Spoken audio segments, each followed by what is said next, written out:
Hello friends, welcome to IQ Gyan. तो आज हम हिंदी एनालिसिस स्टार्ट कर रहे हैं आज का 30 जुलाई का। तो कौन कौन सा न्यूज़ हमने कवर किया है इसमें मैं डिस्क्रिप्शन में दे दिया है लिंक में। और ये इंपॉर्टेंट न्यूज़ है आज के हिंदू का। बाकी न्यूज़ आप अवॉइड कर सकते हैं क्योंकि वो ज़्यादा जरूरी नहीं है आपका एग्जाम पॉइंट ऑफ व्यू से। तो अगर आपने इस चैनल को सब्सक्राइब नहीं किया तो जरूर सब्सक्राइब कर ले। तो हम स्टार्ट करते हैं फ्रेंड्स। पहला जब का न्यूज़ है 4 year UG courses in MPhil out in new education policy. तो ये बेसिकली जो है न्यू एजुकेशन पॉलिसी कल गवर्नमेंट ने अप्रूव किया, कैबिनेट ने। तो ये जो न्यू एजुकेशन पॉलिसी है 2020, ये काफ़ी इंपॉर्टेंट आपका एग्जाम पॉइंट ऑफ व्यू से के लिए भी और मेंस प्रीलिम्स दोनों के लिए। तो ये बेसिकली क्या है, इसको हम समझ लेते हैं। ये अप्रॉक्स 34 ईयर्स बाद हम कहें तो एजुकेशन पॉलिसी जो है चेंज किया गया है। तो काफ़ी इंपॉर्टेंट है, इसमें काफ़ी चेंजेस लाए गए हैं। क्या क्या इसमें चेंजेस है बेसिकली हम देख लेते हैं मोटा मोटी। 4 year under graduate degree with multiple entry multiple exit. ये जो क्या है बेसिकली इसमें क्या है कि जो स्टूडेंट है मल्टीपल एंट्री मतलब कि आप जो अगर आप 1 साल बाद छोड़ के जाना चाहते हैं तो छोड़ सकते हैं। 2 साल बाद आप ना कोर्स में 4 साल के कोर्स में 2 साल बाद भी आप छोड़ सकते हैं। फिर बाद में आप आकर अपना तीसरा चौथा साल पूरा कर सकते हैं। तो इस तरह से इसमें किया गया है ताकि मान लीजिए किसी को अगर due to family problem financial problems अगर किसी को छोड़ना है बीच में एजुकेशन, अगर वो छोड़ना चाहता है, कर नहीं पा रहा पूरा, तो वो छोड़ सकता है। उसकी क्रेडिट जो है जमा हो जाएगी उतने साल तक की, 2 साल की या जितना साल उसने पढ़ाई किया है। बाद में आके वो उसको फिर से कुछ इन बिटवीन इतने पीरियड के बीच में वो आकर के फिर से उसको ज्वाइन कर सकता है। इसके अलावा MPhil को एबॉलिश कर दिया गया। MPhil जो अभी डिग्री होता था उसको हटा दिया गया है। कॉमन हाई एजुकेशन रेगुलेटर होगा, मतलब कि हाई एजुकेशन के लिए कॉमन रेगुलेटर होगा। अभी क्या है डिफरेंट रेगुलेटर्स है, आपका UGC है, आपका फिर AICTE है, उसके अलावा बहुत सारे और है आपके रेगुलेटर्स। तो एक कॉमन रेगुलेटर रहेगा उसमें, लेकिन हर सभी स्ट्रीम के लिए अलग जो है बोर्ड्स होंगे। उसके अलावा फी फिक्स सेक्शन, उसके अलावा जो मेन आपका universalization of early childhood education from ages 3 to 6 by 2030। मतलब कि जितने भी 3 से 6 के बच्चे हैं उनको, हर बच्चे को चाइल्डहुड एजुकेशन जो है दिया जाए, इसका ऐसा गवर्नमेंट का एम है 2030 तक में। स्कूल करिकुलम में भी चेंज किया जा रहा है with coding and vocational studies from class 6। तो कोडिंग जो है ये जो अभी 21st सेंचुरी को देखते हुए, जो आगे के सेंचुरी को देखते हुए जो इंपॉर्टेंट एरियाज है उसको इस क्लास से उसको है ना छोटे क्लास से दिया जा रहा है। जैसे कोडिंग हो गया, वोकेशनल स्टडीज क्लास 6 से ही दिया जाएगा। उसके अलावा जो मदर टंग में बच्चे का जो लोकल लैंग्वेज है मदर टंग जो है, उसमें उसको पढ़ाने का समझाने का प्रावधान है क्लास 5 तक, ताकि वो अच्छे से समझ पाए उस चीज़ों को। मदर टंग का क्या फ़ायदा होता है कि आपकी बोली चाली की जो भाषा है उसे मदर टंग कहते हैं बेसिकली। तो उससे क्या आपको बच्चे को समझने में स्टार्टिंग के पीरियड में आसानी होती है। तो ये है बेसिकली जैसे मैंने कहा 34 साल बाद ये पॉलिसी में एजुकेशन पॉलिसी में मेजर चेंजेस किया गया है। पहले भी कुछ माइनर चेंजेस हुए थे बट मेजर चेंजेस जो है अभी 34 साल बाद हुआ है पहली बार। ये जो बेसिकली चेंजेस किया गया है, इसके पहले गवर्नमेंट ने रिपोर्ट कमेटी बनाई थी केस कस्तूरी रंगन के अंडर में, जिन्होंने अपना ड्राफ्ट रिपोर्ट दिया था 2018 में, ड्राफ्ट पॉलिसी। इसके ऊपर में वाइड कंसल्टेशन किया गवर्नमेंट ने अपने ना पब्लिक से भी, MPs MLA से भी। उसके बाद इस चीज़ को लाया गया एजुकेशन पॉलिसी को। पहले लैंग्वेज इशू था, इसमें लैंग्वेज इशू को हटा दिया गया है। जो पहले बीच में जब ड्राफ्ट आया था तो लैंग्वेज इशू के लिए हो रहा था, तो उसको हटा दिया गया। 3 लैंग्वेज फार्मूला कि मतलब कि आप जो है इंग्लिश हिंदी है, साथ साथ आपका मदर टंग रीजनल लैंग्वेज में भी पढ़ाई किया जाएगा। इसके अलावा संस्कृत को भी ऑफर किया जाएगा हर लेवल में स्कूल में ऑप्शनल के तरह से। आप अगर चाहे तो संस्कृत को भी ले सकते हैं विथ दो अदर लैंग्वेजेस। फॉरेन लैंग्वेज को भी ऑफर किया जाएगा सेकेंडरी लेवल पर। तो एक तरह से होलिस्टिक चेंज किया गया है। और जैसे मैंने कहा 5 एटलीस्ट 5th ग्रेड तक जो है मदर टंग में उनको समझाने का प्रावधान है कि आपका जो होम लैंग्वेज है, मदर टंग जो लोकल लैंग्वेज है, उसमें बच्चों को पढ़ाया जाएगा ताकि वो अच्छे से उस चीज़ों को ग्रैप्स कर सकें। और एजुकेशन ये आप अपना ऑब्जेक्टिव पर ध्यान रख सकते हैं कि एजुकेशन जो है कंकरेंट सब्जेक्ट है। कंकरेंट सब्जेक्ट क्या होता है, अगर हम कॉन्स्टिट्यूशन को आप देखें तो शेड्यूल 7 में 3 लिस्ट दिया गया है, यूनियन लिस्ट, स्टेट लिस्ट और कंकरेंट लिस्ट। इसमें जो है जितने भी सब्जेक्ट ऑफ लॉ है और इस पर कानून बनाया जाता है, जो सब्जेक्ट है उसको डिवाइड किया गया है। कुछ सब्जेक्ट यूनियन लिस्ट में है, कुछ सब्जेक्ट स्टेट लिस्ट में है, कुछ सब्जेक्ट कंकरेंट लिस्ट में है। तो कंकरेंट लिस्ट में जो सब्जेक्ट है वो उस पर यूनियन और स्टेट यानी पार्लियामेंट और स्टेट लेजिस्लेचर दोनों को कानून बनाने का अधिकार है। लेकिन उस केस में अगर कंफ्लिक्ट होता है तो यूनियन का कानून जो है उसको ज़्यादा प्रायोरिटी दी जाएगी, उसको माना जाएगा इन केस ऑफ कंफ्लिक्ट। तो कंकरेंट सब्जेक्ट है, तो इसमें दोनों को ही कानून मानने का अधिकार है, बट बेसिकली यूनियन जो क्या है वो पॉलिसी गाइडलाइन बनाती है, स्टेट उसको अपने हिसाब से इम्प्लीमेंट करता है। इसमें जो है वैसे इसके अलावा एक national mission on foundational literacy and numeracy इसको स्टार्ट किया जाएगा, will ensure basic skills at class 3 level by 2025। तो क्लास 3 तक में बेसिक स्किल्स देने के लिए एक नेशनल मिशन इसमें चलाया जाएगा। Indian knowledge system including tribal and Angénieux knowledge will be incorporated. तो इसको भी जो ट्राइबल नॉलेज है, जो इंजीनियस नॉलेज हमारा, उसको भी करिकुलम में इनकॉर्पोरेट किया जाएगा। इसके अलावा कुछ डेटा पे हम ध्यान दे देते हैं, ताकि है ना आपको जो एक आंसर है जब आप लिखें तो आप इस चीज़ों को जरूर मेंशन करें कि हमारा अभी जो है 4.5% अप्रॉक्सीमेटली जीडीपी का स्पेंड किया जाता है एजुकेशन पे, सेंटर स्टेट मिला करके। उसको 6% तक बढ़ाने का इसमें गवर्नमेंट ने लक्ष्य रखा है अपना। इसके अलावा इंपॉर्टेंट है जो ministry of human resource development अभी तक आप देखते थे, उसका नाम चेंज कर दिया गया, उसका नाम रख दिया गया मिनिस्ट्री ऑफ एजुकेशन।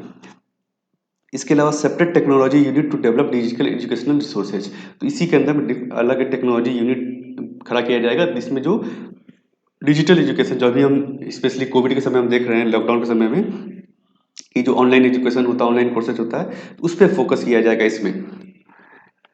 तो जैसा ये हमने पहले देख चुके हैं, हम universalization of from age 3 to class 10 by 2030, literacy और न्यूमरेसी का मिशन है। और हाई एजुकेशन के लिए जो एक सिंगल रेगुलेटर को बनाया जाएगा, एक्सेप्ट मेडिकल और लीगल कोर्सेज। मेडिकल और लीगल कोर्सेज को छोड़ करके बाकी सारे कोर्सेज जितने भी हैं, जैसे टेक्निकल है आपका, ह्यूमैनिटीज़ के सब्जेक्ट हो गए, इन सबको मिला के एक सिंगल रेगुलेटर होगा जो कि उस सबको कोर्सेज को देखेगा। इसके अंदर जो है डिफरेंट बॉडीज होंगी जो अलग अलग स्ट्रीम्स को देखेगी। और जो कोर्सेज है वो मल्टीडिसिप्लिनरी की जाएगी। मल्टीडिसिप्लिनरी का मतलब है कि अगर मान लीजिए आपका मेजर कुछ फिजिक्स है, केमिस्ट्री है, उसके साथ साथ आप कोई भी माइनर ले सकते हैं, जैसे आर्ट्स हो गया, म्यूजिक हो गया, वो कुछ भी आप उसको ले सकते हैं। तो मल्टीडिसिप्लिनरी जो इंस्टीट्यूशंस बनाया जाएगा, मल्टीडिसिप्लिनरी कोर्सेज ऑफर किया जाएगा। और उसके अलावा एक इंपॉर्टेंट जो है कॉलेज एफिलिएशन जो सिस्टम है, इसको धीरे धीरे 15 साल में फेज आउट कर दिया जाएगा। इसको और हम डिटेल में देखते हैं। 2 और आर्टिकल है जिसको मैंने इसके साथ क्लब किया है, ये आपका पेज 9 में आप इसको देखेंगे। ईजियर एग्जाम्स, नो क्रैमिंग, ये भी उसी से रिलेटेड है, इसीलिए मैंने एक साथ रखा है इसको। तो बोर्ड एग्जाम जो उसको काफ़ी इजी किया जाएगा to test competencies rather than memorised fact. अभी जो क्या होता है कि भाई आप जो रट के जाते हैं एग्जाम में, उसके बाद वहाँ पर जो है क्वेश्चन आता है तो आप उसको लिखते हैं। तो इस चीज़ों को चेंज किया जाएगा, एक ओपन बुक एग्जामिनेशन या उस तरह का डिजिटल एजुकेशन, उस तरह की चीज़ों को करने का गवर्नमेंट का इरादा है इसमें। उसके अलावा एग्जाम को आप 2 बार कर सकेंगे, तो ये और इजी करने की कोशिश है इसमें। Modular semester wise board exams ये किया जाएगा उसमें, ताकि और इजी उसको किया जा सके। Separate exams for objective and sub descriptive type questions, separate exam होगा। अभी क्या होता है बहुत सारे क्वेश्चंस है, कुछ ऑब्जेक्टिव होते हैं शुरू में, उसके बाद सब्जेक्टिव क्वेश्चंस होते हैं। इसको अलग अलग किया जाएगा ताकि आदमी को एक होलिस्टिक जो स्टूडेंट का रिपोर्ट कार्ड हो सके, ऑब्जेक्टिव में कैसा कर रहा है वो, सब्जेक्टिव में कैसा है। इसके अलावा जैसे हमने कहा न्यू एक्रेडिटेशन फ्रेमवर्क, एक्रेडिटेशन जो होता है, एक्रेडिटेशन मतलब है कि जो यूनिवर्सिटीज या कॉलेजेज है उसको जो है सेंट्रल एजेंसी देखती है कि डिफरेंट पैरामीटर्स में वो कैसा क्या परफॉर्म कर रहा है। टीचिंग हो गया, करिकुलम हो गया, कैंपस हो गया, एजुकेशन आपका एक्स्ट्रा करिकुलर एक्टिविटी हो गया, तो उन सब चीज़ों पे जो है बोर्ड जो है देखती है। तो एक एक्रेडिटेशन फ्रेमवर्क को चेंज किया जाएगा एक तरह से। रेगुलेटर, कॉमन रेगुलेटर जिससे मैंने बात की, इसके लिए ऑलरेडी एक बिल जो है पार्लियामेंट में पहले भी पेश किया गया था, अभी वो ड्राफ्ट स्टेज में है, higher education commission of India bill. ये एक तरह से यही जो है रेगुलेटर होगा, सेंट्रलाइज रेगुलेटर हायर एजुकेशन के लिए। इसके अलावा इसमें और बात किया गया है, जैसे हमने कहा एकेडमिक बैंक ऑफ क्रेडिट, ये क्या है बेसिकली, ये जो है आपका मल्टीपल एंट्री मल्टीपल एग्जिट जो प्रोविजन है उसके लिए ये किया गया है कि भाई आपका जो क्रेडिट है, आपने मान ली 1 साल पढ़ाई की आपने, तो आपका क्रेडिट जो है वो स्टोर हो जाएगा डिजिटली, डिजी लॉकर की तरह में।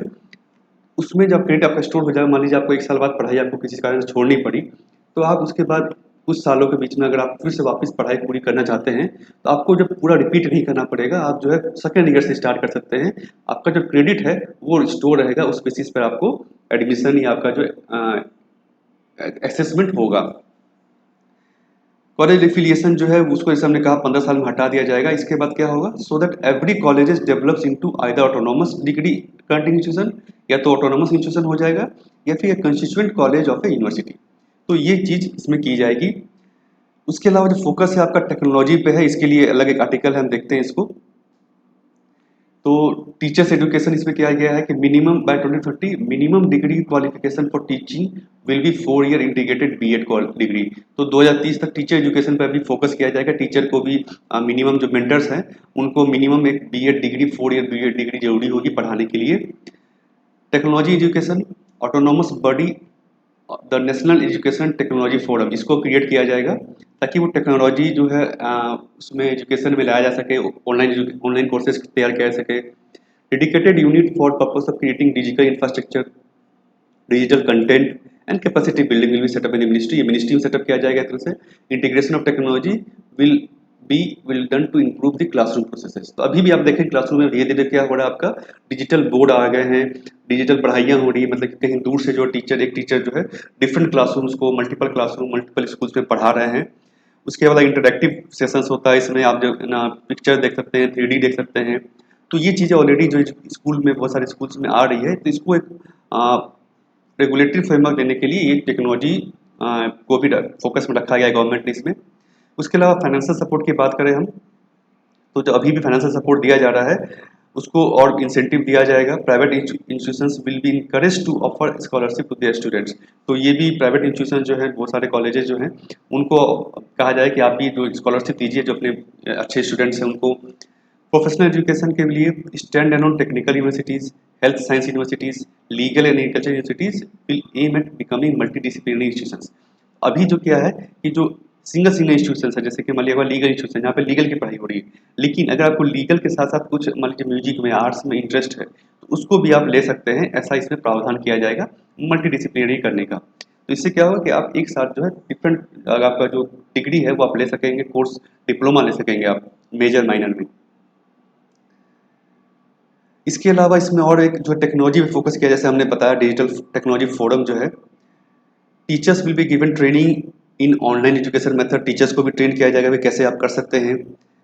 तो इसमें जब टेक्नोलॉजी के, इसलिए टेक्नोलॉजी से क्या होगा, इंक्लूजन आएगा। बस बेसिकली जो लोग, बहुत सारे लोग छूट रहे हैं, जैसे कि अभी आप देख सकते हैं बहुत जगह स्कूल बनाने के लिए गवर्नमेंट के पास मान लीजिए नहीं है, स्कूल नहीं है वहाँ पर, तो टेक्नोलॉजी के माध्यम से मान लीजिए आपने एक बोर्ड वहाँ पे डिजिटल टीवी लगा दिया वहाँ पर।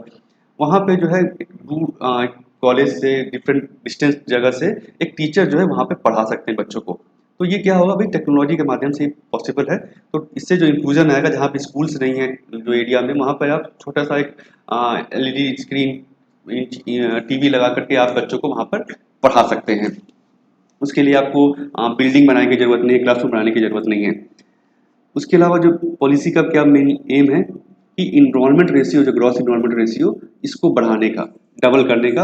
अभी जो है 26.3% है, उसको 50% करने का गवर्नमेंट का एम है 2035 तक। तो इससे क्या, ग्रॉस इनरोलमेंट रेशियो क्या होता है बेसिकली कि कितने लोग जो है पढ़ रहे हैं, उस इनरोल्ड हैं उस लेवल पर। अगर हाई एजुकेशन की बात करें तो कितने लोग जो हाई एजुकेशन में इनरोल्ड है, चाहे वो अंडर ग्रेजुएट हो, पोस्ट ग्रेजुएट हो, उसमें इसको कहा जाता है ग्रॉस इनरोलमेंट रेशियो। इसके अलावा जैसे हमने शुरू में बात की आपका जीडीपी का, तो अभी 4.43% जो है जीडीपी का जो स्पेंड कर रही है गवर्नमेंट, सेंटर स्टेट, इसको जो बढ़ा के 6% करने का गवर्नमेंट एम कर रही है। उसके अलावा नेशनल स्कॉलरशिप पोर्टल जो अभी भी है उसको एक्सपेंड किया जाएगा ताकि बच्चों का प्रोग्रेस को भी ट्रैक किया जा सके जिसको हमने स्कॉलरशिप दिया है। उसके अलावा ऐसे डिस्ट्रिक्ट जहाँ पर उतना एजुकेशन अच्छा नहीं है, वहाँ पे बहुत सारे बैरियर्स हैं, कास्ट बैरियर, उसको स्पेशल एजुकेशनल जोन घोषित किया जाएगा, उस पर ज़्यादा फोकस रहेगा गवर्नमेंट का।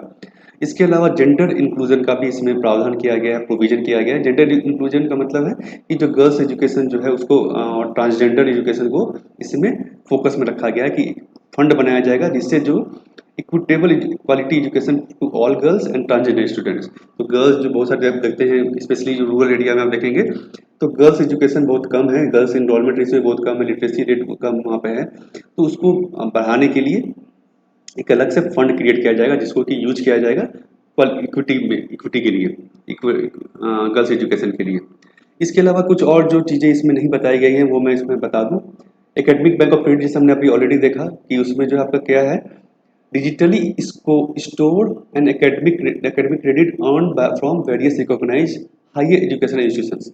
तो आपने जो स्कोर किया है, डिग्री जो क्रेडिट स्कोर किया है वो आपका डिजिटली स्टोर रहेगा and can be awarded taking to account credit earn. तो आपको डिग्री जो है वो क्रेडिट के बेसिस पर एजुकेशन इंस्टीट्यूशन देगा। उसके अलावा जो है वर्क टू मल्टीपल एग्जिट मतलब क्या होता है, ऐसा हमने बताया कि 3-4 ईयर्स का ड्यूरेशन का कोर्स अगर है, इसमें क्या है कि आपको 1 साल बाद आपको डिग्री दी जाएगी, सर्टिफिकेट दिया जाएगा। Will get a certificate in discipline और फील्ड। उसके अलावा diploma if student leaves 2 years, अगर आप 2 साल के बाद छोड़ते हैं स्टडी तो आपको डिप्लोमा दिया जाएगा। और अगर आप 3 साल या 4 साल के बाद छोड़ते हैं तो आपको 3 साल के बाद छोड़ते हैं तो आपको बैचलर डिग्री दी जाएगी। द 4 ईयर के बाद अगर आप छोड़ते हैं तो उसके बाद आपको रिसर्च का डिग्री दिया जाएगा, degree with research student pursue that project along with. तो अगर चौथे साल में अपने प्रोजेक्ट जैसे होता है जनरली टेक्नोलॉजी में क्या होता है कि चौथा साल आपका प्रोजेक्ट होता है, अगर आपने 4 साल का कोर्स किया है तो आपको एक डिग्री ऑफ रिसर्च का डिग्री दिया जाएगा।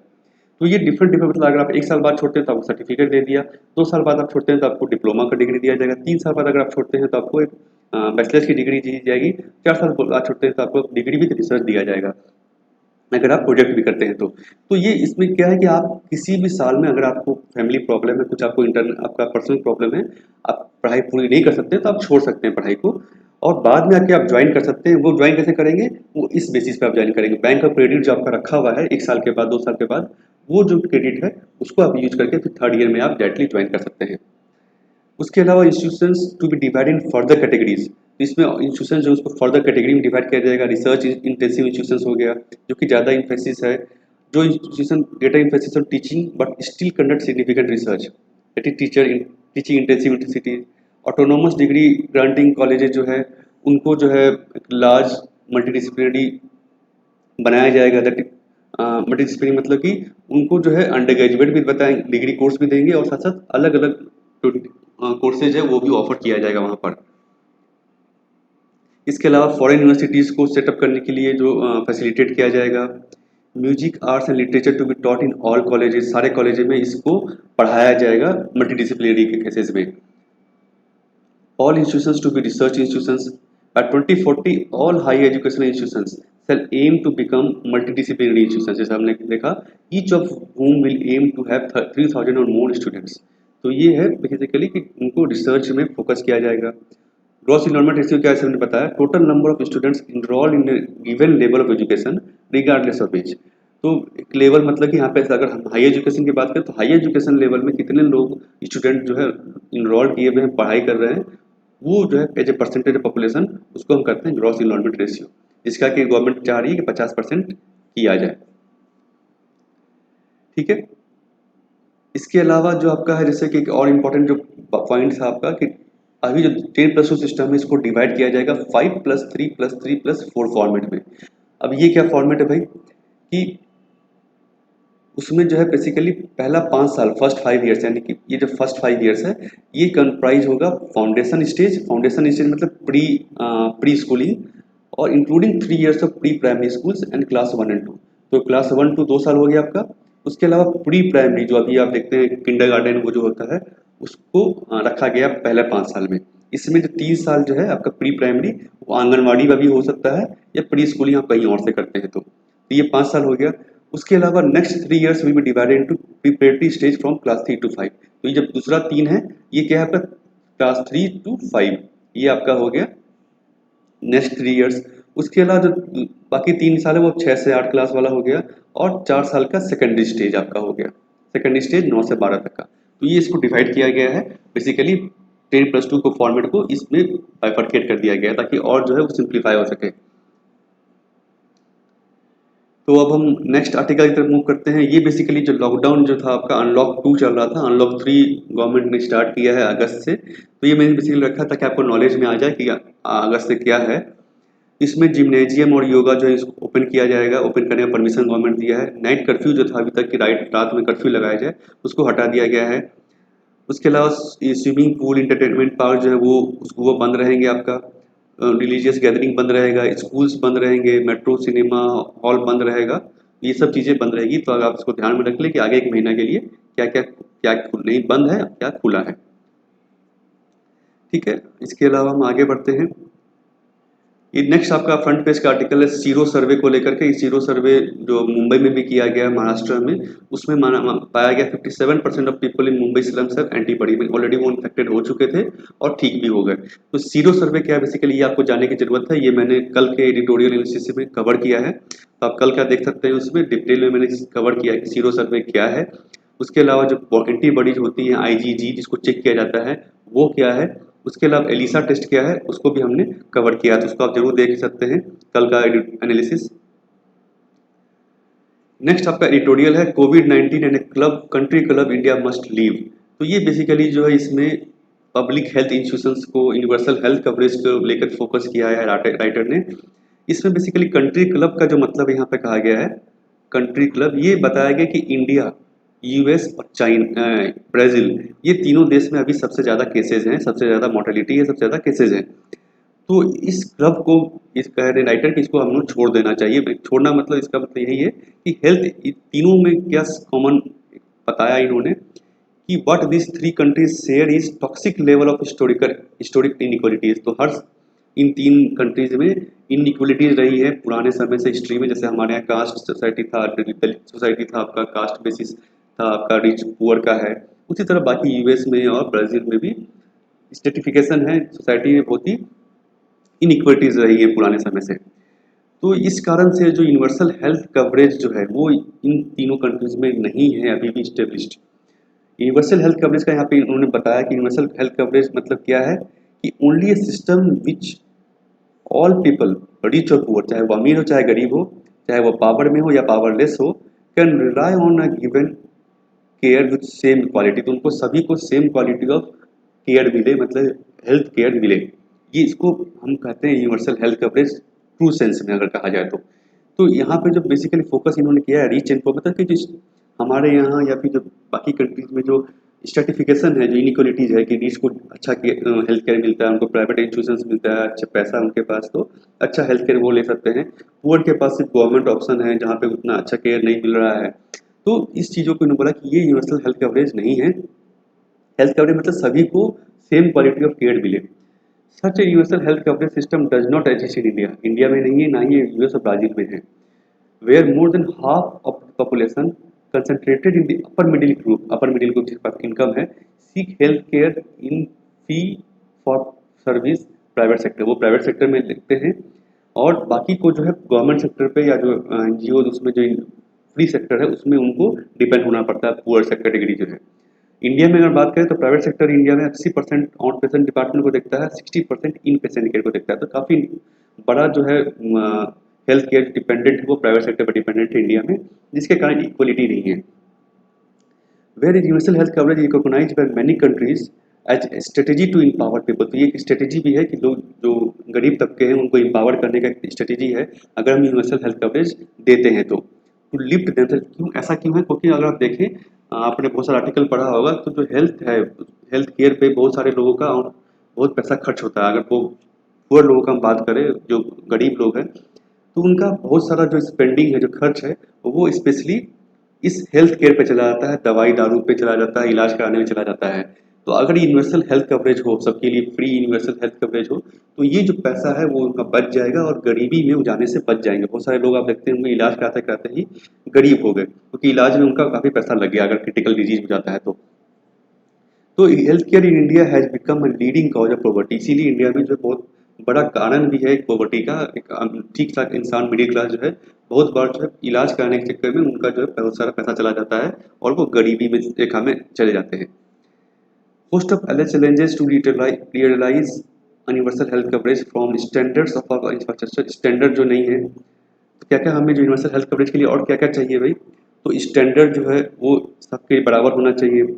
Honesty and competency of the health care workers, तो जो हेल्थ केयर वर्कर्स है, चाहे वो डॉक्टर हो, नर्स हो, लेबोरेटरी स्टाफ्स हो, उनकी ऑनेस्टी की वो जो है कंट्रीब्यूट टू सिमिलर क्वालिटी, तो जो है कंट्रीब्यूट कर सके ऑनेस्टली सभी के लिए, चाहे रिच तबका हो चाहे गरीब तबका हो। उसके अलावा जो यहाँ पे देखा गया है, यहाँ पे basically complete lack of accountability नहीं है हेल्थ केयर में, उसको हमें बढ़ाने की जरूरत है, प्राइवेट सेक्टर हो या पब्लिक सेक्टर हो। Absence of stewardship role of state in ensuring justice and quality of health care, तो स्टेट का जो रोल है वो काफ़ी कम रहा है कि वो वही जो हेल्थ केयर है वो गरीब तबके तक पहुंचा पाए, इसको हमें ठीक करने की ज़रूरत है। इसके अलावा हम जब देखते हैं वायलेंस होता है आपका, बहुत बार डॉक्टर को मारा जाता है, बहुत बार अटैक होता है डॉक्टर फैटर्निटी पे, हेल्थ केयर वर्कर्स पे। तो उसका ये कारण है कि बेसिकली जो ट्रस्ट है जो सिविल लोगों का डॉक्टर्स पे वो धीरे घटता जा रहा है। उसका यही कारण है कि स्टैंडर्ड्स नहीं है, ऑनेस्टी नहीं है, और जो पैसा जो करप्शन जो उसमें काफ़ी बढ़ गया है। तो यही इन्होंने बेसिकली इस पूरे आर्टिकल में जो है आपका समझने के लिए कि health care, universal health care true sense में, ट्रू सेंस का मतलब ये है, ट्रू सेंस में गवर्नमेंट को इम्प्लीमेंट करना चाहिए। इसके अलावा जो खामियां हैं, चाहे वो गवर्नमेंट के पार्ट में हो कि भाई स्टैंडर्ड बनाए, अकाउंटेबिलिटी फिक्स करे, या फिर जो डॉक्टर या हेल्थ केयर वर्कर्स हैं उनके पार्ट में कि वो ऑनेस्ट रहे, वो सही से काम करे। तो ये चीज़ें जरूरी है हमें करने की। तो ये बेसिकली आप कंक्लूजन मान सकते हैं इस आर्टिकल का। नेक्स्ट आपका एडिटोरियल है a quest for order एमिड cyber security, cyber insecurity. तो साइबर सिक्योरिटी का जो अभी वो साइबर थ्रेट जो अभी काफ़ी बढ़ गए हैं, स्पेशली इन लॉकडाउन के दिनों में, कोविड के समय में, उसको लेकर के यहाँ पर राइटर ने बताया है कि क्या क्या जो साइबर स्पेस क्या है, क्या क्या ऑलरेडी गाइडलाइंस लॉज हैं, उसको एक बिट बताया इन्होंने। A better understanding of the global cyber space architecture is required. तो हमें जो है साइबर आर्किटेक्चर को समझने की जरूरत है, ग्लोबल साइबर आर्किटेक्चर को, क्योंकि डेटा जो अगर आप देखें एक कंट्री से दूसरे कंट्री जा रहा है, बॉर्डरलेस है, उसका कुछ लिमिट नहीं है। Borderless cyber space as a part of global commerce does not exist. तो अगर हम बात करें बॉर्डरलेस साइबर स्पेस की, तो वो एक तरह से एग्जिस्ट नहीं करता है। बेसिकली इंटरनेट जो है, अगर आप देखें तो यहाँ से आपके घर से मान लीजिए एक लाइन गई है, वो जो है डिफरेंट डिफरेंट रेगुलेटर के थ्रू वो बॉर्डर के अंदर में जो फिजिकल इंफ्रास्ट्रक्चर है वो एक देश का उसको कंट्रोल करता है। तो अगर इंडिया में अगर फिजिकल इंफ्रास्ट्रक्चर कहीं पे है, तार है, ऑप्टिकल फाइबर है, तो हमारे देश के कानून से वो रेगुलेट होता है। तो इसीलिए जो internet depends on physical infrastructure city under national control. तो जो कंट्री है उसको कंट्रोल करती है। तो ऐसा कहना कि वो बॉर्डरलेस है, उसको कंट्रोल नहीं, ऐसा नहीं है। Hence it is subject to border controls too. Border control भी है। अगर ऑप्टिकल फाइबर आप देखें तो अंडर सी केबल्स है, या सेटेलाइट कम्युनिकेशन है, तो सारा जो है कंट्रोल्ड होता है देश के द्वारा। तो हर देश, ईच स्टेट अप्लाई इस law to the national network. तो नेशनल नेटवर्क जितना भी है हर स्टेट का, उसमें कानून चलता है। State are responsible for cyber security enforcement of laws. State इसके लिए रिस्पॉन्सिबल है। तो यहाँ पे जो खामियां क्या है, बेसिकली ये एक बहुत बड़ा कहानी है कि जो डिफरेंट डिफरेंट देश का डिफरेंट डिफरेंट कानून है। तो अगर इंटरनेट यहाँ से अगर आप कुछ एक्सेस करें, यहाँ से मान लीजिए यूएस तक अगर गया है, तो उसमें डिफरेंट डिफरेंट देश का, इंडिया का, यूएस का, अगर किसी और देश से अगर इंफ्रास्ट्रक्चर मूव किया है तो वहाँ का कानून लगता है। वहाँ पे डेटा सेंटर होगा, वहाँ पे डेटा स्टोरेज होगा। तो ये चीज़ों को कारण जो है एक कॉमन, अभी क्या ज़रूरत है हमें कि एक कॉमन रेगुलेटर हो, कॉमन उसको बनाया जाए, ताकि जो अलग अलग देश का जो कानून है उससे हम छुटकारा पा सके, और वो जो कंट्रोल है, जो स्टेट कंट्रोल, उससे उसको दूर किया जा सके। Cyber space has multiple stake holders, non not all of which are states. तो इसमें नॉन स्टेट एक्टर्स भी आते हैं, जैसे नेटवर्क जो चला रहे हैं, जिनका ऑप्टिकल फाइबर है, मान लीजिए इंडिया में आप देख लें डिफरेंट डिफरेंट ऑपरेटर्स हैं, डिफरेंट डिफरेंट आईएसपीज है, डिफरेंट डिफरेंट ओएसपीज हैं। तो ये जो नॉन स्टेट एक्टर इसमें इन्वॉल्व है, तो जरूरत है ग्लोबल कॉमन की। जैसे कि हेल्थ के समय में क्या है, वर्ल्ड हेल्थ ऑर्गेनाइजेशन है ग्लोबल कॉमन, जो कि मॉनिटर करता है, एसेस करता है, एडवाइज करता है, इन्फॉर्म करता है। उसी तरह से हमें इंटरनेट के लिए भी, साइबर सिक्योरिटी के लिए भी एक ग्लोबल इक्विवेलेंट जो बनाने की जरूरत है, ग्लोबल ऑर्गेनाइजेशन बनाने की जरूरत है। इसके लिए इन्होंने जो है ना बेसिकली एक बताया भी, एक यूएन ने स्टार्ट किया था अपना 6 ग्रुप स्टार्ट किया था ऑन ऑफ गवर्नमेंट एक्सपर्ट, 2004 में इसको स्टार्ट किया गया था।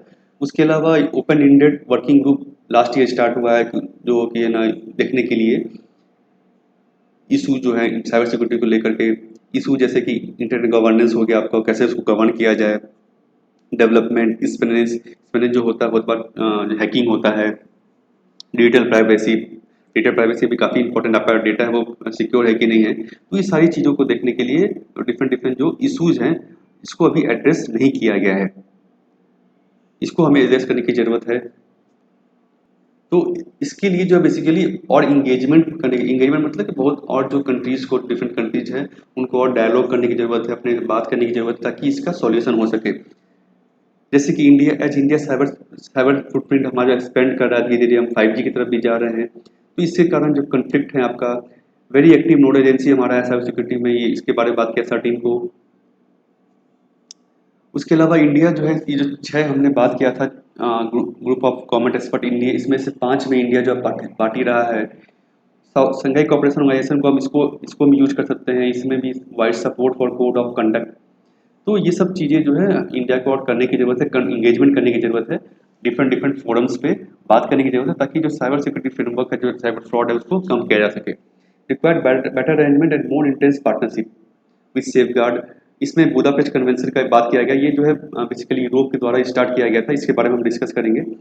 We need to encourage our private sectors to get involved more in industry focused processes। तो प्राइवेट सेक्टर को हमें इंकरेज करने की जरूरत है, जैसे कि इंडस्ट्री का जो प्रोसेसेस है, इंडस्ट्री जो अलग अलग इंडस्ट्रीज हैं साइबर सिक्योरिटी को लेकर, उनका जो स्टैंडर्ड्स है वो फॉलो करे। तो ये सब चीज़ें हमें बेसिकली इंगेजमेंट करने की जरूरत है, इंगेजमेंट डायलॉग के थ्रू इस चीज़ों को हमें कम करने की जरूरत है, साइबर सिक्योरिटी फ्रॉड्स को, ताकि जो नेशंस है, जो डिफरेंट डिफरेंट लॉज है, उसको हटाया जा सके। तो ये जो मैंने 6 ग्रुप का बात किया जा रहा था, उसके बारे में मैंने डिटेल बताया है। एक तो ओपन इन वर्किंग ग्रुप है, जो लास्ट ईयर फॉर्म हुआ था। इसके अलावा 6 ग्रुप्स बनाए गए थे, 2004 में स्टार्ट हुआ था, और हर ग्रुप का 2 साल का टेन्योर था। तो 2004-5 हुआ आपका, तो उसके बाद 5-6-7 हुआ, 7 फिर 8-9 हुआ, फिर 9-10 10-11 हुआ, फिर 12-13 हुआ। उस तरह से ये जो है आपका उसी में से ग्रुप है, छठा ग्रुप। इसका बेसिकली काम क्या था, यहाँ छोटा है थोड़ा सा, नॉर्म्स रूल्स एंड प्रिंसिपल्स ये बनाना। उसके बाद कॉन्फिडेंस बिल्डिंग मेजर कैसे किया जाए, how international law applies to cyber space. तो ये सब चीज़ इसका देखने का काम था, जो भी इसमें यहाँ पर टाइमलाइन दिया गया है। तो ये बेसिकली आप इसको देख सकते हैं। एक सेकेंड में इसको थोड़ा बड़ा कर देता हूँ,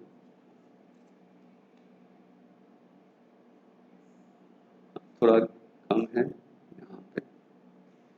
तो ये बेसिकली यही है आपका ग्रुप जो है। इसमें जो लिमिटेड मेंबर्स हैं, 25 मेंबर्स ही इसमें शामिल हैं हर ग्रुप में। 5 इनमें से 6 में से 5 में इंडिया भी पार्टी था। और ये जो आपका ये वर्किंग ग्रुप, इसमें सारे ऑल टोटल मेंबरशिप जितने भी मेंबर हैं यूनाइटेड नेशंस के, वो सारे मेंबर्स हैं। ज़्यादा उतना इंपॉर्टेंट नहीं है। साइबर सिक्योरिटी अगर हम बात करें इंडिया की, तो ये आप ध्यान में रखें, अगर आप आंसर लिख रहे हैं कोई भी, उसमें आपको मेंशन करना बहुत जरूरी है कि क्या क्या लॉ जो है इंडिया में है साइबर सिक्योरिटी को लेकर के। तो पहला सबसे इंपॉर्टेंट जो आपका इंफॉर्मेशन टेक्नोलॉजी एक्ट है, इसमें जो क्रिटिकल इन्फॉर्मेशन क्या है, स्पेनेज का क्या है, सारा चीज़ें इसमें डिफाइन किया गया है। नेशनल साइबर पॉलिसीज़ है। डेटा प्रोटेक्शन बिल जो है अभी ड्राफ्ट स्टेज में है, इसमें कंसल्टेशन चल रहा है। तो ये भी काफ़ी इंपॉर्टेंट है, प्रीवीसी को लेकर के डेटा कैसे प्रोसेस किया जाए, ये सारा बेसिक इंपॉर्टेंट कानून है। गवर्नमेंट पॉलिसी की बात अगर हम करें, गवर्नमेंट ऑर्गेनाइजेशन की बात करें अगर हम, तो 13 है, जो कि मीटी जो मिनिस्ट्री उसके अंदर आता है आपका। इंडियन साइबर कोऑर्डिनेशन सेंटर, ये जो स्टार्ट किया गया था आपका, apex coordination centre to deal with cyber crime such as financial fraud, pornographic and communal content. इसके लिए ये बनाया गया था आपका, बनाया गया है। साइबर सुरक्षा केंद्र है। उसके बाद अवेयरनेस कैंपेन गवर्नमेंट चलाती है। उसके अलावा और भी बहुत सारे हैं। तो ये सब चीज़ें आपको जाननी जरूरी थी, अगर जब भी आप आंसर लिख रहे हैं तो जीएस पेपर 3 में बेसिकली ये कवर करेगा। तो जब भी आप आंसर लिख रहे हैं, तो इन चीज़ों को, इन इंस्टीट्यूशंस को आप मेंशन कर सकते हैं कि ये हमारे देश में इंस्टीट्यूशंस हैं जो इससे डील करते हैं, इनका ये काम है। बुदापेस्ट कन्वेंशन की हम बात करें, तो ये जो है बेसिकली 2001 में स्टार्ट हुआ था, और 2004 से ये फोर्स में है। It is sole legally binding. तो इकलौता जो लीगली बाइंडिंग कन्वेंशन है, कोई भी बाकी जो कितने कन्वेंशन है साइबर सिक्योरिटी को लेकर के, वो लीगली बाइंडिंग नहीं है, बस एक कन्वेंशन टाइप के हैं, फोरम है। International multilateral treaty on cyber crime, it coordinates cyber crime investigation between nation state. अगर क्योंकि साइबर क्राइम जो है एक देश में नहीं हो सकता। मान लीजिए आपका कंप्यूटर हैक हुआ, तो हैकर जो किसी दूसरे देश में बैठा होगा, तो 2 देशों के बीच में समन्वय बैठाने के लिए, इन्वेस्टिगेशन पूरा करने के लिए ये कन्वेंशन काफ़ी इंपॉर्टेंट है। इंडिया इसको अभी तक रेटिफाई नहीं किया है, डेटा शेयरिंग का इशू लेकर के, और यूरोप का ये पार्टी नहीं है इसीलिए। तो ये बेसिकली एक इम्पॉर्टेंट कन्वेंशन, इसको आप लिख सकते हैं अपने आंसर में। ये कुछ ऑर्गेनाइजेशंस हैं इंडिया में जो कि साइबर सिक्योरिटी को लेकर काम करते हैं। नेशनल सिक्योरिटी काउंसिल आपका है, एनटीआरओ काफ़ी इंपॉर्टेंट ऑर्गेनाइजेशन है, पीएसयूज है आपका एक तरह से। क्रिटिकल इन्फॉर्मेशन जो इंफ्रास्ट्रक्चर है, उसको प्रोटेक्शन का सेंटर एक है। उसके अलावा एनजीओज हैं, जैसे कि ये सब एनजीओज हैं आपका।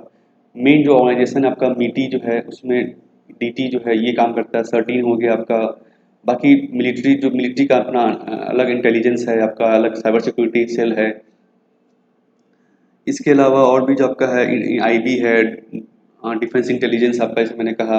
एनआईसी जो है, जो गवर्नमेंट का जो इंटरनेट डेटाबेस है, इंटरनेट जो वेबसाइट्स है, उसको है करती है, देखती है।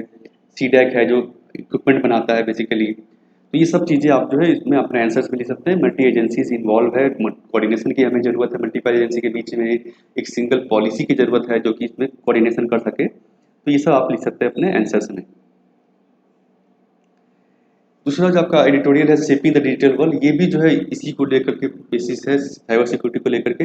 अभी जो इंडिया ने बहुत सारे चाइनीज ऐप बैन किए हैं टिकटॉक को लेकर, तो इसमें इसमें कहा है राइटर ने कि पब्लिक रिव्यू यहाँ पे नहीं हुआ था, there was no public review और no assessment of implication of this ban. अगर बैन किया जाता तो इम्प्लीकेशन क्या होगा, जो लोग इसमें ऑलरेडी टिकटॉक में काम कर रहे हैं या टिकटॉक के थ्रू जिनका अर्निंग हो रहा है, तो वो उनको क्या इम्प्लीकेशन होगा, रोजी रोजी पे रोटी पे कुछ इम्प्लीकेशन होगा। तो ये असेसमेंट नहीं किया गया जो करना चाहिए था। उसके अलावा राइट ऑफ फ्री स्पीच जो हमारे में है वो चीज़ उसको ये हैम्पर करता है एक तरह से। तो ये चीज़ें बेसिकली जो इन्होंने बताया है। उसके अलावा जो अभी चल रहा है कि चाइनीज़ कंपनी को 5G नेटवर्क के लिए जो हुवाई जेट्टी को हमें रोकना है, क्या करना है उसके लिए। जैसे ऑलरेडी जो PSUs हैं BSNL और MTNL में इनको बैन कर दिया है कि वो जो है इन कंपनीज़ को 4G के लिए कॉन्ट्रैक्ट नहीं दिया जाए।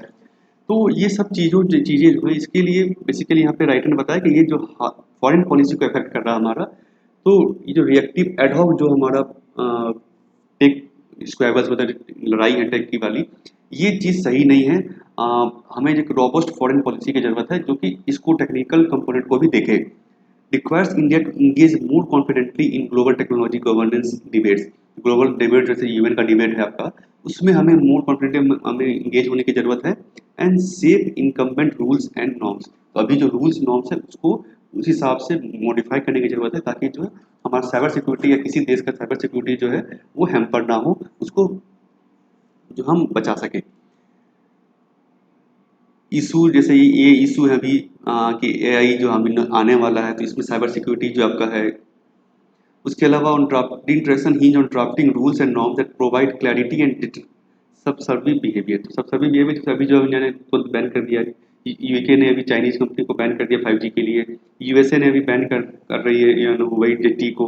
तो ये सारी चीज़ें जो है इसको हमें नहीं करना चाहिए। फॉरेन पॉलिसी एक तरह से एक तरह से उसको हमें देखना है कि ग्लोबल रूल्स जो है उसको हम कैसे मॉडिफाई कर सके। ग्लोबल हैस्ट में कोई डिसीजन नहीं लेना चाहिए।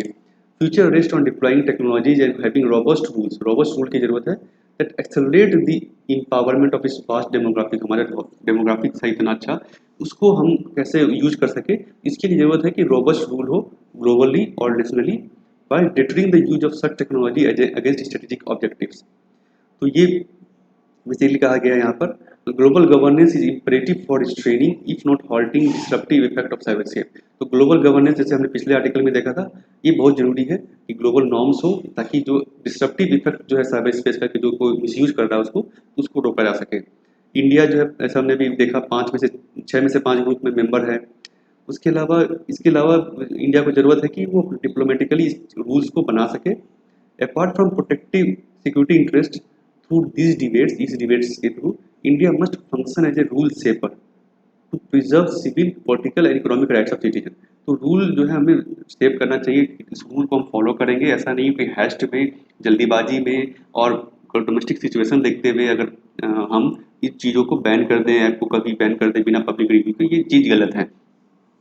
इसके अलावा जो इंटरनेशनल एक्सपोर्ट कंट्रोल रिजाइम्स है जैसे कि Wagner agreement, missile technology control regimes, इसको हम यूज कर सकते हैं कि डुअल यूज सर्विलेंस टेक्नोलॉजी जो है इसको भी इस फोरम में हम ला सकते हैं। इनका जो रेगुलेशन है इसको किया जा सकता है इन फोरम्स के थ्रू। ये सजेशन यहाँ पे दिया है, इसको आप आंसर में लिख सकते हैं कि डिफरेंट बेसिकली जो ग्लोबल फोरम है, मैं यही कहना चाह रहे हैं राइटर कि ग्लोबल जो फोरम्स है चाहे वो UN हो चाहे डिफरेंट एग्रीमेंट्स हो, उसको यूज करके ग्लोबल नॉर्म्स बनाने की ज़रूरत है। उसके अलावा जो इंडिया में नेशनल लॉ जो है उसको स्ट्रेंथन करने की ज़रूरत है और एक फर्म लॉ को हमें बनाने की ज़रूरत है ताकि ये डिसीजन जो जल्दीबाजी जो डिसीजन लिया जा रहा है डोमेस्टिक फॉरेन पॉलिसी को अफेक्ट ना करे और जो डिसीजन है वो एक पब्लिक कंसल्टेशन के थ्रू किया जाए। However could pose problem interference. उसके अलावा एक और जो गवर्नमेंट का चल रहा था कि नेशनलाइज डेटा, मतलब कि हर जो जितने भी डेटा है डेटा प्रोटेक्शन बिल अगर हम देखें, डेटा प्रोटेक्शन बिल जो है इसमें कहा गया है कि जो डेटा है वो इंडियन डेटा वो जो यहाँ पे स्टोर किया जाएगा, यहीं पर आपको डेटा सेंटर बनाना होगा। तो इसको लेकर के ना प्राइवेट सेक्टर में है कि भाई इसको ज़्यादा कॉस्ट बढ़ेगा, इससे क्या होगा, जो इनोवेशंस हैं, जो फॉरेन कंट्रीज इनोवेशन ला रही है, इन्वेस्टमेंट कर रही है, वो खत्म हो जाएगा। तो इसको हमें डेटा डेटा को हमें छोड़ना चाहिए, बेसिकली हमें जो पॉलिसी पे फोकस करना चाहिए और लॉस पे फोकस करना चाहिए, ताकि जो डेटा मिसयूज ना हो सके। नेक्स्ट आर्टिकल आपका एडिटोरियल है, फीवर स्पेसीज मोर डिजीज। तो इस आर्टिकल में बेसिकली जो राइटर ने बताया है कि कैसे जो बायोडाइवर्सिटी को चेंज किया जा रहा है, या जो फॉरेस्ट डिक्लाइन हो रहा है, हैबिटेट लॉस जो हो रहा है वाइल्ड लाइफ का, उस कारण से जो ये जो पेंडेमिक्स हमको देखने को मिल रहा है, बहुत ज़्यादा इन्फेक्शियस डिजीज जो है वो हमें देखने को मिल जा रहा है। डेंजरस इन्फेक्शियस डिजीज है इबोला, ये सब जो transfer from wild animals to humans, ये वाइल्ड एनिमल्स से आए हैं। अभी भी जो आपका कोरोना है, ये भी वाइल्ड एनिमल्स से आया है। इसका जो बहुत बड़ा कारण जो बताया जाए कि वो जो हम उनका वाइल्ड लाइफ का जो हैबिटेट जो है उसको हम खत्म कर रहे हैं धीरे धीरे। तो उस पर क्या हो रहा है, जो वाइल्ड लाइफ जो है ह्यूमन के थ्रू आ रहा है, ह्यूमन के पास आ रहा है। तो डिजीज जो वहाँ पे अभी तक रिस्ट्रिक्टेड था वाइल्ड लाइफ में ही, वो ह्यूमन के थ्रू तक मूव कर रहा है। जैसे कि ये सारे डिजीजेज हैं। It is in order to clear land for एक, हम लैंड क्लियर कर रहे हैं डेवलपमेंट के एग्रीकल्चर के लिए। इससे क्या हो रहा है, जो फॉरेस्ट और हैबिटेट जो है वाइल्ड लाइफ का, वो डिस्ट्रॉय हो रहा है। तो मैन एनिमल कन्फ्लिक्ट ज़्यादा हो रहा है। In the process we lost several species, हम बहुत लॉस कर दिए। उसके अलावा जो reduced biodiversity resulting in new conditions that host vectors and not pathogens. Biodiversity पहले क्या था, जो पैथोजेंस थे वो एनिमल्स पे को होस्ट बनाते थे, वाइल्ड लाइफ को होस्ट बनाते थे, वहाँ पे जंगलों में रहते थे जो पैथोजेंस है आपका। अब क्या हो रहा है, क्योंकि ये जंगल खत्म हो रहे हैं, तो वो जो पैथोजेंस हैं वो ह्यूमन को अपना होस्ट बना रहे हैं। यहाँ पे जो हमारे आसपास जो पेड़ हैं, जो घर हैं, वहाँ पे होस्ट बना रहे हैं, जिसके कारण डिजीजेज हमारे यहाँ ज़्यादा फैल रही है। तो कोरोना की अगर हम बात करें, तो इसका जो एविडेंस अभी तक आया है कि वाइल्ड लाइफ मार्केट जो वुहान, वहाँ से ये स्टार्ट हुआ। तो वाइल्ड लाइफ मार्केट के अलावा illegal trade off wild life, ये सारा जो कारण बताया जा रहा है यहाँ पर, जिसके कारण जो पेंडेमिक जो है, एनिमल डिजीजेज जो है यहाँ पर आ रहे हैं। By deliberately pursuing and hunting certain species or establishing monocultures, habitats and ecosystem are being damaged। तो ये हमें रोकने की जरूरत है कि जो बेसिकली जो हंटिंग हो रहा है, जो वाइल्ड लाइफ ट्रेड हो रहा है, इलीगल वाइल्ड लाइफ ट्रेड, उसके कारण से जो body parts of animal including pangolins, Asiatic black bears and dinos, ये इंडिया का बात किया जा रहा है, ये लीगली ट्रेड कर रहे हैं हम, उसको लोग खा रहे हैं, जानवर यूज कर रहे हैं, ह्यूमन जो उसको यूज कर रहा है। तो इसके कारण जो है डिजीजेज जो है अभी तक जो वाइल्ड लाइफ एनिमल्स में रिस्ट्रिक्टेड था, वो लोगों तक आ रहा है। People extensively encroach natural habitats, hence biodiversity is declining significantly by disturbing the delicate balance of nature. तो बैलेंस जो है नेचर का, उसको हम डिस्टर्ब कर रहे हैं, जिसके कारण ये पैंडेमिक्स हमें देखने को मिल रहा है। आगे हमें क्या करना चाहिए, वे फॉरवर्ड क्या है, need to revisit our relationship with nature. तो हमें बैलेंस बनाने की जरूरत है। Realising 2050 vision for biodiversity, living in harmony with nature. ठीक है। One health approach, one health approach क्या है, बेसिकली ये बहुत बार आपको देखने को मिलेगा। Consider the health of people and domesticated animals and environment. इस सभी का हेल्थ इसमें देखना। वन हेल्थ मतलब सभी की हेल्थ जरूरी है, ऐसा नहीं सिर्फ हमारा हेल्थ जरूरी है, इन्वायरमेंट हेल्थ भी जरूरी है। तो इन्वायरमेंट हेल्थ कैसे हम बना सकते हैं, तो ये जो हम फॉरेस्ट जो काट रहे हैं, जंगल काट रहे हैं, हैबिटेट लॉस जो हो रहा है, क्लाइमेट चेंज जो ज़्यादा हो रहा है, तो उस चीज़ों को हमें रोक करके हम इन्वायरमेंट का हेल्थ को ठीक कर सकते हैं। We need strictly regulate high risk wildlife market. जो वाइल्ड लाइफ मार्केट जैसे वुहान का केस है आपका, प्रमोट ग्रीन जॉब्स। तो यहाँ से जो वाइल्ड लाइफ मार्केट हम बंद करेंगे, तो अभी से बाद लोग वहाँ से हटेंगे, लोग बेरोजगार होंगे। तो इसके लिए हमें ग्रीन जॉब्स बनाने की जरूरत है, जो कि ग्रीन जॉब्स मतलब यही है कि जो इन्वायरमेंट को हार्म नहीं करे, वैसा काम। And work towards achieving carbon neutral economies. तो कार्बन जो क्लाइमेट चेंज जो हम ऑलरेडी काफ़ी डिलिब्रेशन चल रहा है उस पर, तो हमें कार्बन न्यूट्रल इकोनॉमी बनाने की ज़रूरत है, जो कि इन्वायरमेंट को हार्म नहीं करे या कम से कम करे। इसके अलावा इंडिया की स्पेसिफिक अगर हम बात करें, तो हमारा जो कानून है वाइल्ड लाइफ प्रोटेक्शन एक्ट, जिसमें कि ट्रेड को प्रोहिबिट किया जाता है, कुछ स्पेसीज में अगर आप ट्रेड नहीं कर सकते हैं, इसको हम स्ट्रिक्टली इन्फोर्स करने की ज़रूरत है। जैसे कि हमने बताया यहाँ पे इंडिया में आगे रखे, तो यहाँ भी बहुत सारे इलीगल ट्रेड हो रहे हैं, इसको हमें रोकने की ज़रूरत है। बायोडाइवर्सिटी एक्ट जो है, इसको हमें स्ट्रेंथन करने की ज़रूरत है। बायोडाइवर्सिटी टारगेट जो है, एक्शन प्लान जो है, उसको हमें फॉलो करने की ज़रूरत है। और that over 2 lakh biodiversity management committees अभी बनाए, लोकल लेवल कमिटीज हैं बायोडाइवर्सिटी एक्ट के अंदर में। लोकल कमिटी है, नेशनल कमिटी है, स्टेट कमिटी है और लोकल कमिटीज है। Can play significant role in this regard. उसके अलावा मास बायोडाइवर्सिटी लिटरेसी, मतलब कि कुरिकुलम में हम उसको डाल सकते हैं कि लोग बच्चों को सबको पढ़ा सकते हैं कि बायोडाइवर्सिटी कितना इंपॉर्टेंट है आपके लिए, इन्वायरमेंट क्यों इंपॉर्टेंट है, इसको कैसे हम बचा सकते हैं। तो ये सब करने की हमें ज़रूरत है। ये बेसिकली सजेशन आप बायोडाइवर्सिटी लॉस का अगर कोई क्वेश्चन आया है या कोरोना से रिलेटेड भी आया तो उसमें आप आंसर में इसको लिख सकते हैं वे फॉरवर्ड में। नेक्स्ट आपका आर्टिकल है Rafale arrives eight Ambala airbase. तो ये रफाल जो कल अराइव हुआ है उसको लेकर के है। तो ऑलरेडी हमने कल जो है रफाल के बारे में कवर किया है कि रफाल का जो स्पेसिफिकेशन इसको आप जान सकते हैं, ऑब्जेक्टिव क्वेश्चन में आपको हेल्प करेगा। तो रफाल जो बेसिकली क्या है, ये कहाँ से खरीदा गया, डसॉल्ट एविएशन फ्रांस से हमने खरीदा है। ट्विन सीटर और सिंगल सीटर दोनों तरह के कैटेगरी में आता है, काफ़ी पावरफुल एयरक्राफ्ट है। इसको आप जो है पढ़ सकते हैं कल के मेरे आर्टिकल में, वीडियो में। नेक्स्ट आपका है ये article Natesa of Rajasthan temple returns to India. तो ये नतीसा एक आइडियल जो आप देख रहे हैं, ये जो प्रतिहारा स्टाइल राजस्थान का टेम्पल था जो चोरी हो गया था आपका 22 साल पहले, इसको जो 1998 में इसको अभी वापस आ गया है लंदन से, इसको हमने रिकवर कर लिया है। तो आपको जानने की जरूरत है इसमें प्रतिहारा गुर्जर प्रतिहारा डायनेस्टी क्या है। ये बेसिकली गुर्जर कहा जाता था इनको। ये 8 से 11 सेंचुरी एडी में रूल किया था इन्होंने इंडिया के नॉर्थ और वेस्टर्न इंडिया में, राजस्थान बेसिकली। इसके जो फाउंडर थे उनका नाम था नागभट्ट वन। ये फाउंडर इन्होंने फाउंड किया था डायनेस्टी को, और कन्नौज इसका कैपिटल था शुरू में।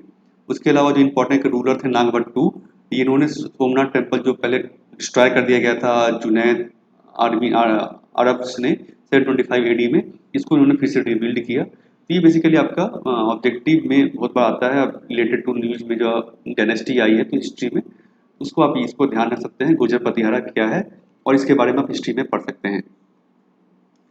नेक्स्ट आपका आर्टिकल है एंटीबायोटिक्स इन लाइव स्टॉक अ वरी। तो लाइव स्टॉक में बहुत बार आप देखते हैं अभी जो इंडिया में केस में क्या है कि जो चीज़ें होती हैं छोटी छोटी, उसके लिए जो फार्मर्स जो हैं वो एंटीबायोटिक दे देते हैं जानवर को बिना किसी डॉक्टर से कंसल्ट किए, वेटनरी से कंसल्ट किए हुए। जिसके कारण क्या है, जो उनका मिल्क है, मिल्क या फिर जो उनका जो रेसिड्यू है गोबर जो है, उसमें वो एंटीबायोटिक आ जाता है, और वो एंटीबायोटिक जो है धीरे-धीरे ह्यूमन में भी ट्रांसफ़र हो जाता है जब हम मिल्क पीते हैं या फिर गोबर यूज़ होता है। तो इन चीज़ों को पे कंसर्न व्यक्त किया है ग्रुप ने, centre for science and environment ने कंसर्न व्यक्त किया है कि ये चीज़ें, इससे क्या हुआ, एंटीबायोटिक रेजिस्टेंस जो है ह्यूमन पॉपुलेशन में इंडिया में बढ़ जाएगा। तो एंटीबायोटिक रेजिस्टेंट जो है ये क्या है मैं डिस्कस करूंगा इसको अभी। Antibiotics for diseases such as mastitis infection and inflammation of udder. तो ये सब इसके लिए बेसिकली बहुत बार यूज किया जाता है, क्यों करते हैं फार्मर्स जो है अपने लाइव स्टॉक में, अपने एनिमल्स में। उसके अलावा जो कंसर्न इन्होंने बताया कि क्यों ऐसा हो रहा है, तो जो एंटीबायोटिक्स है वो इजीली अवेलेबल रहता है, दुकान में आप जाके मांग सकते हैं, कोई प्रिस्क्रिप्शन की ज़रूरत नहीं है। उसके अलावा फार्मर्स जो हैं बहुत बार अपने से इसको इंजेक्ट कर देते हैं, तो बहुत बार ज़्यादा डोज चला जाता है जितना जाना चाहिए, या फिर उनको जो लगता है कि सिम्टम्स है, साइंस हैं, तो वो अपना डाल देते हैं, हो सकता है उनको एंटीबायोटिक्स की एनिमल की ज़रूरत नहीं हो। तो ये सब के कारण जो है बेसिकली कारण है जिसके कारण जो एनिमल्स में एंटीबायोटिक ज़्यादा बढ़ रहा है। तो हमें जो इसको रोकने की ज़रूरत है सेल को बेसिकली, ताकि जो प्रिस्क्रिप्शन के बिना कोई भी मेडिकल स्टोर्स को बेचे नहीं। inadequate focus on testing for antibiotics residue in milk. उसके अलावा जो एक और कारण है आपका, जो मिल्क यहाँ से कलेक्ट होता है, जो स्टेट फेडरेशन या जो बाकी जो एंटिटीज़ है या अमूल जैसे हो गया, तो उन्होंने जो मिल्क कलेक्ट करते हैं तो उसको बेसिकली टेस्ट नहीं करते एंटीबायोटिक के लिए। तो उनको टेस्ट करना चाहिए कि इसमें एंटीबायोटिक तो प्रेजेंट नहीं है, अगर है ज़्यादा मात्रा में एंटीबायोटिक प्रेजेंट है तो उसको डिस्कार्ड कर देना चाहिए, उसको सेल नहीं करना चाहिए। तो और इसके अलावा इम्पोर्टेंट आपके लिए है साइंस के माध्यम से एंटी माइक्रोबियल रेजिस्टेंस होता क्या है। तो ये जो बेसिकली है कि इसका मतलब है कि कोई माइक्रोब, जैसे हमारे यहाँ बैक्टीरिया जो अंदर में है, वो रजिस्ट करता है मेडिकेशन से। जैसे कि आपको बीमारी अगर आपको होती है तो आप दवाई लेते हैं ठीक करने के लिए, दवाई में बेसिकली इंजाइम्स होते हैं जो उसको आपको इम्यून सिस्टम बढ़ाते हैं। लेकिन अगर आपको एंटी माइक्रोबियल रेजिस्टेंस हो जाएगा तो इसका मतलब जो आपके अंदर माइक्रोब जो है उस दवाई को रेजिस्ट करते हैं, जिसके कारण आपका बीमारी जो जल्दी ठीक नहीं हो पाती है, या ठीक भी नहीं हो पाती, जल्दी भी ठीक नहीं हो पाती है। एंटीबायोटिक रेजिस्टेंस जो है ये बैक्टीरिया के केस में है, क्योंकि बैक्टीरिया जो इसमें मतलब यही है कि बैक्टीरिया जो आपके अंदर है वो रेजिस्टेंट हो जाता है एंटीबायोटिक से। एंटीबायोटिक अगर आप खाते हैं या दवाई खाते हैं तो वो उसको रिस्पॉन्ड नहीं करता है, वो आपके बॉडी में हेल्प नहीं करता है। एंटीबायोटिक्स क्या है basically? Medicine use to prevent and treat bacterial infection. तो इसी बैक्टीरियल इन्फेक्शन अगर आपको कुछ है उसको ठीक करने के लिए काम आता है, ये दवाई दी जाती है। अदर माइक्रोब्स यानी वायरस वायरस के केस में ये काम नहीं करता है, इसको आप ध्यान रखें। occurs when bacteria changes their in response to the use of these medicines। तो बैक्टीरिया का रिस्पॉन्स जो है मेडिसिन अगर आप खाते हैं कुछ, तो अगर आपको एंटीबायोटिक रेजिस्टेंस है तो बैक्टीरिया जो उस हिसाब से चेंज नहीं करेगा, इम्यून सिस्टम का नहीं बढ़ेगा, आपको दवाई जो है फायदा नहीं करेगा आपको। बैक्टीरिया नॉट ह्यूमंस और एनिमल्स बिकम एंटीबायोटिक रेजिस्टेंस। तो ये कहने का मतलब है कि बैक्टीरिया जो आपके अंदर है वो रेजिस्टेंट होता है, ह्यूमन इस तरह से नहीं होता है। These bacteria may infect humans and animals and infections they cause are harder to treat। तो आप देखेंगे एंटीबायोटिक रेजिस्टेंस जो है काफ़ी इंडिया में बहुत ज़्यादा है, बहुत जगह पर। इसके कारण इसको ट्रीट करना भी बहुत इम्पॉसिबल है, बहुत ही मुश्किल है। इसके कारण क्या होता है कि बहुत सारे जो इन्फेक्शंस है जैसे कि कॉमन निमोनिया का हो गया, ट्यूबरकुलोसिस हो गया, तो ये सब जो इन्फेक्शन है इसको ट्रीट कर पाना, इसको ठीक कर पाना बहुत ही मुश्किल हो जाता है, क्योंकि दवाइयाँ जो आपके ऊपर काम नहीं करती हैं, इस कारण से ठीक कर पाना मुश्किल है। उसके कारण हायर मेडिकल कॉस्ट, क्योंकि आपको बहुत दिन हॉस्पिटल में रहना पड़ेगा, मेडिकल कॉस्ट बढ़ेगा, क्योंकि दवाइयाँ क्योंकि नॉर्मल दवाइयाँ आपके ऊपर काम नहीं कर रही हैं, तो आपके ऊपर हायर कॉस्ट का जो ट्रीटमेंट है वो किया जाएगा। इंक्रीज मोर्टेलिटी, बहुत बार दवाई काम नहीं करती तो अब डेथ हो जाता है। तो ये सब बेसिकली इसका कंसिक्वेंसेज है। तो ये होता है एंटीमाइक्रोबियल रेजिस्टेंस। तो फ्रेंड्स ये था आज का एनालिसिस हिंदू का। अगर आपको वीडियो अच्छा लगा तो ज़रूर लाइक करें और शेयर करें अपने फ्रेंड्स के साथ। और इसके बारे में जो मैंने कहा पिछला पार्टिकल देख सकते हैं रफाल को लेकर के, और फिर है ना बाकी जो सेरो सर्वे को लेकर के। और आप मुझे जो है फॉलो कर सकते हैं सोशल मीडिया पे। Thank you friends.